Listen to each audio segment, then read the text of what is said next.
Hi friends, இன்றைக்கி நம்ம என்ன பார்க்க போகிறோம்னா ரோட் சைட் பட்டாணி சுண்டல் எப்படி பண்ணுறது தான் பார்க்க போகிறோம். அதுக்கு வந்து நான் 3 தக்காளி வெட்டிட்டேன். அடுத்தது 2 பெரிய வெங்காயம், ஒரு 4-5 பல் பூண்டு, 2 பச்சை மிளகாய், அப்புறம் இஞ்சி. இது எல்லாத்தையும் மிக்ஸி ஜாரில் சேர்த்துக்கலாம். இப்போது நம்ம 1 டீஸ்பூன் ஜீரகம் சேர்த்துக்கலாம். கொஞ்சம் நம்ம வந்து எடுத்துக்கலாம். ஏன்னா இது கொஞ்சம் பச்சை மிளகாய், இஞ்சி எல்லாமே ஆட் பண்ணுறோம். கொஞ்சம் காரமாக கொஞ்சம் எடுத்துக்கலாம்.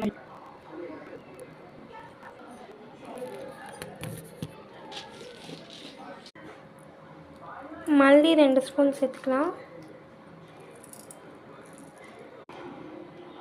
இப்போ இது எல்லாத்தையும் நம்ம வந்து தண்ணி விடாமல் நல்லா கொரகொரன்னு அரைச்சிக்கலாம். இப்போ நல்லா அரைச்சிட்டு இது இந்த பதத்தில் இருக்கணும். இப்போ நம்ம கடாயில் தேவையான அளவு எண்ணெய் ஊற்றி சேர்த்துக்கலாம். கொஞ்சம் நல்லா எண்ணெய் சூடானதுக்கப்புறம் நம்ம அரைச்சி வச்ச பேஸ்ட்டை நல்லா அதில் ஆட் பண்ணிக்கலாம். அதுக்கு முன்னாடி நம்ம வந்து பட்டாணி வச்சுருந்தவங்க பார்த்திங்களா, ஒரு நாள் நைட் ஃபுல்லாக ஊற வச்சுட்டு அதை வந்து நம்ம குக்கர் நல்லா விசில் விட்டு இது பண்ணிவிட்டு நல்லா ஒரு மசிச்சுக்கலாம் 2-3 வாட்டி.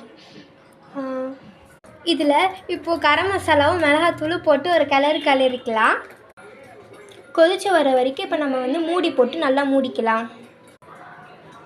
நம்ம ஊற வச்ச பட்டாணி வெந்ததுக்கப்புறம் அது வந்து நம்ம தண்ணியெலாம் எடுக்காமல் அப்படியே இருக்கட்டும். ஏன்னா நம்ம வந்து அந்த தண்ணியோடு அப்படியே சேர்த்துக்கலாம். அதை நல்லா திரண்டு வந்ததுக்கப்புறம் நம்ம ஊற வச்ச பட்டாணியை அதோடு நல்லா கலந்துக்கலாம்.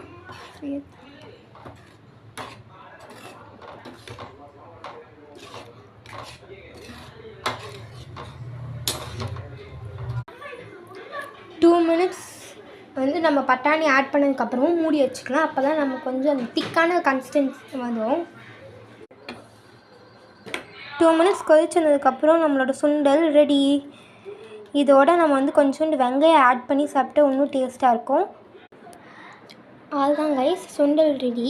நான் வீடியோ எடுக்கிறதுக்குள்ளே எங்கள் ஃபேமிலி மெம்பர்ஸ் அது காலியே பண்ணிட்டாங்க. ஸோ நெக்ஸ்ட் வீடியோவில் நம்ம சந்திக்கலாம். Until then by.